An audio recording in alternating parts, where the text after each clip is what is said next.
Khorne reminds me of Beastmen in many ways, and you can definitely play them that way. Speaking of way, he sent this replay in today. Khorne Crimson Skull versus an opponent on ladder who's gone not necessarily all in on the cheese, but he does have 4 Gorgers and an Iron Blaster, so let's see how this goes. Way starting army, 2 Cultists, 4 Fleshhounds, 4 Furies. Herald of Khorne is technically the Lord in reserve. We'll see if he actually comes out, but we've got 3 Minotaurs, great elite anti-large AP against the Ogres, and of course, Warriors of Khorne with Halberds. This is almost like a full Khorne Beast build. If you were to swap these guys out for like Bloodletters, they're a little bit more like Bestigors, I would say, but Way not necessarily committing full on to the meme here, at least wants to try and win, going with the better choice on infantry. Definitely against Ogres, we've already discussed here. The Iron Blaster, Scrag also in the starting army, some Gorgers and Noblars. We've got Minotaurs, great weapons, a Hunter, some Cavalry here, that's some Mournfang Cavalry. We've also got 1 Lead Belcher, 1 Iron Gut, some Bulls with dual weapons, Saber Tusk Pack, 2 Noblars, and another unit of Gorgers, of course. Playing the Eyebiter faction really should be called Nailbiter, because this is a game you're going to want to watch to the end, folks. Trust me, it's one of the closest games I've ever seen of Domination, so strap yourselves in, grab a drink, grab some popcorn, whatever you need. Let's get started. Crossing of the Sea of Claws, and certainly there will be some claws and fangs involved on the part of Khorne with all these bestial units. Definitely Furies are better than Harpies in many ways. They have a much more offensive stat line, and the Khorne Furies in particular, with that extra frenzy, are just really, really nice offensive weapons, mobile offensive weapons, as are the Fleshhounds.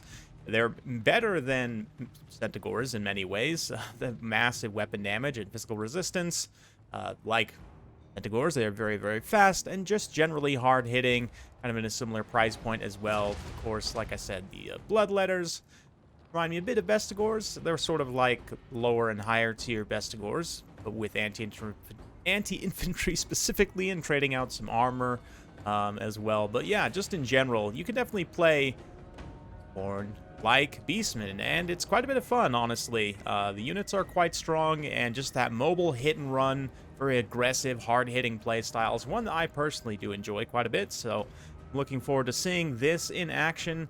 Scrag here initially just kind of leading the way. He's got his Iron Blaster online. The Iron Blaster doesn't have a lot of good targets to shoot at, and I think that's kind of the idea here for Way's initial build, is a lot of relatively, low to mid-tier units.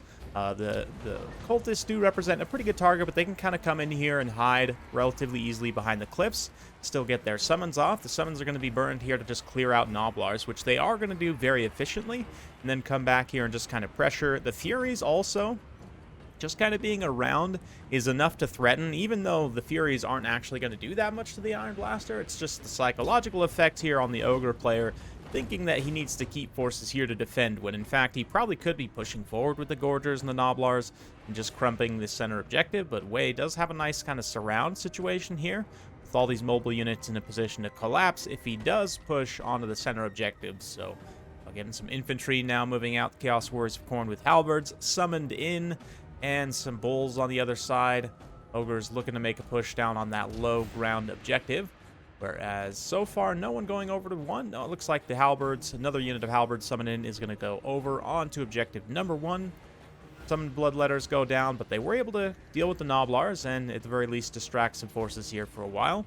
Iron Blaster so far in terms of value hasn't got that much, 274, and then after that volley, yeah, so getting a little bit of value there, chunking away at those Chaos Warriors. But again, even though they are a mid-tier unit, ultimately they are still just a mid-tier unit, right? It's not going to be the most insane value just hitting one single unit of them, right? So let's see how it goes. Does look like Way kind of counter push there with the Fleshhounds, just to distract more than anything. Momentarily hold that objective. He's also got the Halberds coming in here for a more kind of serious push. Halberds in the center, continuing to get shelled, but Way playing this very patiently, not wanting to overcommit his forces very easily. He does get a cheeky kind of summon across the cliff face here, getting those Bloodletters in, just forcing the Iron Blaster to move off station, take up a new position to begin firing. Bloodletters are going to get absolutely crumped, but they might do a little bit of damage in the meantime. Still, just nice distraction summons. Even if they're not going to generate that much value in and of themselves, the cultists can still pay for themselves pretty easy in combat. They are serious, serious combatants on horseback. Great combat stats. Beastmen don't really have anything like this. It would be cool if they maybe got like a Centaur Lord at some point. What is that? Goros, I think, is the Centaur Legendary Lord. Give them kind of a similar type of character. But anyway, center objective does get secured by the Wounded Halberds. They're going to continue getting shelled, but they're still fulfilling the objective of getting the capture points. Same thing over here. This one should be able to get that one secured. Ogres have already got objective number 3 secured, so they're on the board with some tickets and a rising. Let's see. It's going to be a patient game for sure. For sure. Neither player wanting to overcommit their forces into a bad engagement. I do think the Ogres are playing a little bit too hesitantly, though. I mean, realistically, with the Gorgers being able to heal and a lot of these other units here not being able to on Khorne's side, you could just kind of out-sustain if you're able to get a big push down in here into the center. And again, the Furies are not really going to threaten the Iron Blaster that much. Way kind of sensing his opportunity might be slipping, and the Ogres are getting ready to make a push. He's going to come in here, use the Furies to distract and get some charges on the Bulls without them getting their charges off. Just really excellent engagement for the Fleshhounds. And we're going to get some heavy hitters moving in here soon, but the Furies come down again just to distract with all the anti-infantry of the Gorgers and the Bulls around. The dual hand weapons Furies do count as infantry size, remember, so they will be just getting absolutely massacred, but distracting at the very least, while Khorne makes a push here to take out some of the units that had come too far forward. And this is what I'm talking about, just punishing the overextend and isolation here. Even the Gorgers themselves will probably take some pretty good damage in that fight. But let's take an overarching look here. Once again, full battlefield, Bulls and Gorgers probably will be pushing up here momentarily once they realize that Wei is not going to be pushing that objective anytime soon. More Iron Guts being brought in, but oh yes, here it comes. The real heavy hitters, the real Khorne Beast Boys. Straight up Minotaurs with great weapons. Fantastic, man. Look at the axe right there. That is pretty impressive. Could you imagine if your head got caught in that little cutout right there? And then, I don't know what would happen to you, but it would definitely not be fun. Anyway. Yeah, they're going to come in here and deal some very heavy damage if they don't get lit up by the missile units here. And the Iron Blaster's almost out of ammunition anyway, so this is a pretty safe bring. I mean, the Lead Belchers, if they get a bead on them, but the way that Wei is advancing here, coming up and around the side, kind of avoiding the direct line of sight of those Lead Belchers, and the Iron Blaster to a degree as well. Going to get a good engagement in here. Granted, these Gorgers had already taken a lot of damage in this engagement, as I said, but this right here is very cathartic for a lot of people, I'm sure, just watching Gorgers get slaughtered by Minotaurs. And they are going to get slaughtered. Scrag's going to get slaughtered too. Believe it or not, he tries to pop some extra ingredients, but he will not manage to get them in his pot because he is going to just take so much DPS there. The Iron Guts try and pile in, but this is pretty hopeless for them too. They're also just immediately going to get chopped in half by angry Minotaurs. Like really, really, really angry Minotaurs. Just furiously fuming, steamed Minotaurs, you might say. Anyway. Yeah, the rest of the battlefield, the Iron Blaster, having used up all its ammunition, has come down into melee. A lot of the Khorne Hounds are getting crumped, and this is what I'm talking about. With the concerted push of Gorgers, it kind of just doesn't really matter that much, although Minotaurs might have something to say about that. The Furies did manage to come in here and still shut down the Lead Belchers, so me even talking about how they weren't that much of a threat, mostly just talking about the Iron Blaster. If they can get a good engagement on Lead Belchers, they definitely can shut them down. One reason why you see Man-Eater pistols a lot more these days. But anyway, got more Halberds, more Furies moving up. Ogres are trying to get concentrated again to make a push, and Scrag did not get fully killed, so he does have an opportunity to heal himself back up, try and get back in this fight. Continue to support. But the Iron Blaster now getting chopped up in melee. Warriors of Khorne with Halberds. Very cool looking Halberds, by the way. Chaos Halberds in general have always looked quite cool in my opinion, but the Khorne ones especially, man. Khorne Dogs also getting their last few hits in here before the unit fully disintegrates. There you go, folks. Good stuff. Minotaurs standing firm in the center, just daring any of the Ogre units to try and come and get them. And anyone that tries is going to meet a very nasty fate, no doubt. Oh yeah, Khorne Minotaurs is so cool, man. A lot of the Khorne units, I just think aesthetically, are very pleasing. Wasn't sure how much I would like them, but I do like them a lot more than I thought I would for sure.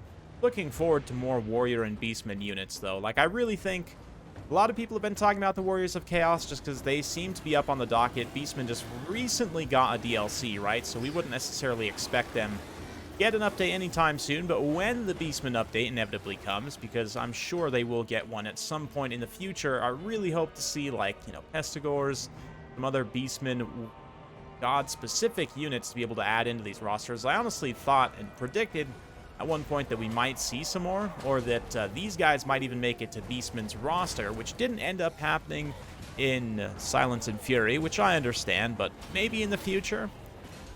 It would be cool for the quote-unquote undivided, like Beastman, Norska, and Warriors of Chaos factions to be able to recruit limited units. I mean, of course, in campaign, you'll be able to get, like, allied units anyway, right, from those other god-specific factions, and that's going to be really cool.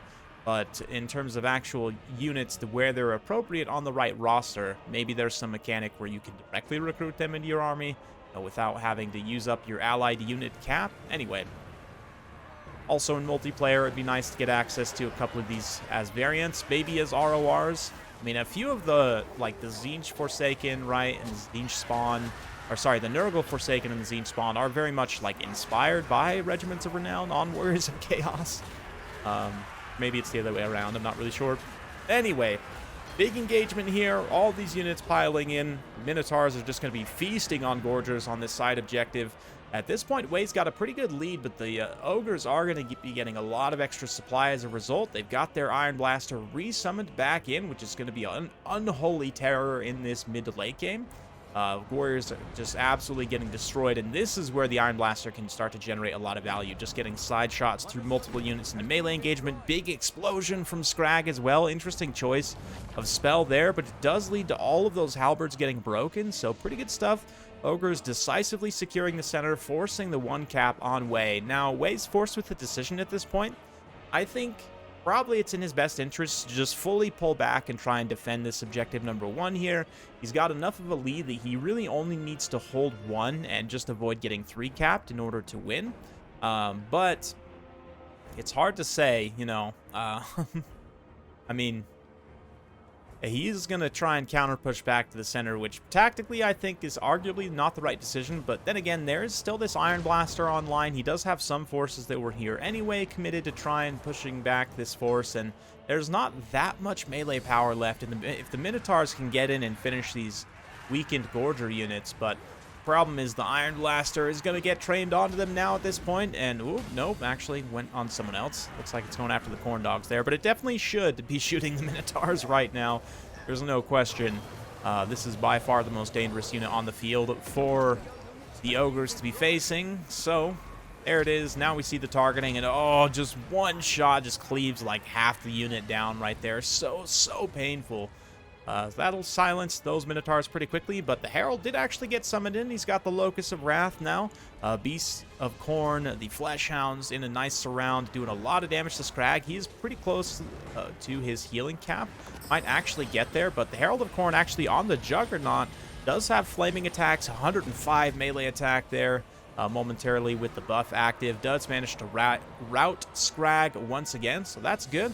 Likewise, Flesh Hounds moving up and around. Great little outmaneuver here to try and get on those ranged units and shut them down momentarily. But Wei is at risk of getting 3 capped. The Halberd he left to defend objective number 1 is not going to be able to stand up to all of this angry Ogre and Noblar units. The Ogre Cavalry, although it's not great, certainly will be able to make an impact here. With the support of these Noblars against a weakened Halberd unit, just by weight of HP, they'll be able to wear them down. Though they're not the greatest units in the world.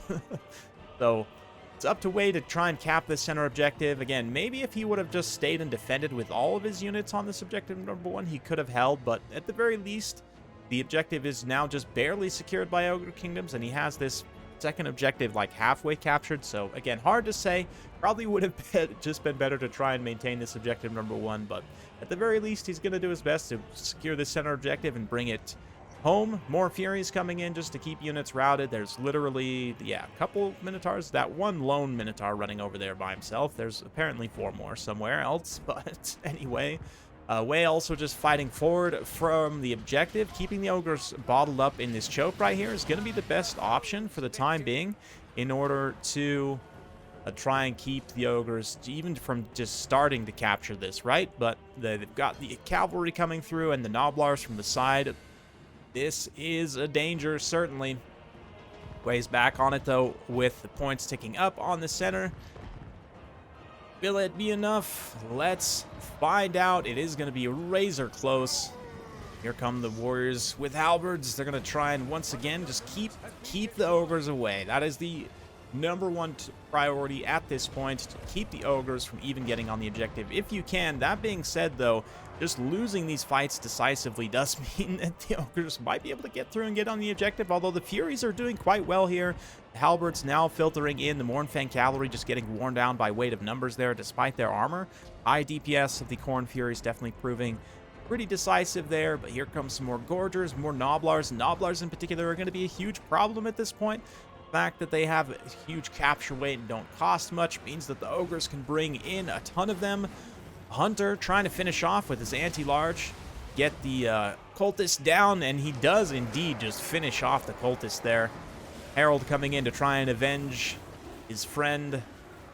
Furies rush in, and while they're doing excellent DPS, very tactically useful, they're not counting for any capture weight, so as more and more Ogre units pile in here, it's going to be more and more of a problem. But Wei going for the sneaky side cap as well with the other cultists and these flesh hounds. They're also wounded, but no! It's a draw. For those of you guys keeping your eyes on the scoreboard, it was legit a draw. So there you go. I don't think I've ever seen that before in Domination, but Wei managed to achieve it here with a very fun Khorne build against what I would say is not necessarily full Ogre cheese, but definitely very strong Ogre build with a lot of OP units. But anyway, let's take a look at the breakdown here and the army values. Damage value on the cultists, excellent. Considering they kind of burned their summons probably didn't do that much in terms of damage output value. They themselves definitely paid for themselves. And then, of course, Flesh Hounds are just amazing. They are carrying Khorne pretty hard right now, which is why, I mean, Creative Assembly said in their sort of announcement of the 1.1 update, they don't plan on changing a lot with Khorne. The only thing I could see them changing maybe is just like a small cost increase to Flesh Hounds, but I really don't think they should be nerfed too much because otherwise Khorne's going to struggle in general. The Khorne Furies, though, also pretty good if used correctly. They can be very cost-effective. The Minotaurs, look at that, 1824 on a single summon, paid for themselves 100%. I love that, personally. Minotaurs murdering Gorgers, I don't know, it just makes me happy somehow. The other two didn't even get summoned in, and the halberds, I mean, they might have paid for themselves being resummoned multiple times, but they generally had a pretty bad time getting shelled. Still performed admirably, so that's nice. A Herald of Khorne also took quite a bit of damage there, of course. We expect the Iron Blaster to get quite a bit of value, but this actually, I think it was used twice, so this might have technically not actually paid for itself in that context, which is actually very rare, or maybe it got very, very close. Anyway, yeah, it did get pretty close, I guess, if I could do the math in my head, but not quite. Scrag, also pretty good stuff. Not amazing, though. The Gorgers definitely pay for themselves. Noblars generally pretty cost-effective. Lead Belchers also, I think they were maybe resummoned twice as well, so that's not totally cost-effective, but it's pretty good. The Saber Tusks I like a bit in this matchup, although they do get out-traded by the Flesh Hounds. They're kind of a good answer, considering they are cheaper and you can support them. Like, these guys plus a Noblar might together be a Flesh Hound, which is the same cost exactly, so I'd have to actually check that. Someone want to test that for me, and let me know down in the comments below. That is it for today, though, folks. Hopefully you guys enjoyed. If you like this sort of content, be sure to like, subscribe, hit that bell notification. Every time I upload a new video, you'll be notified. Thanks again for watching. See you next time.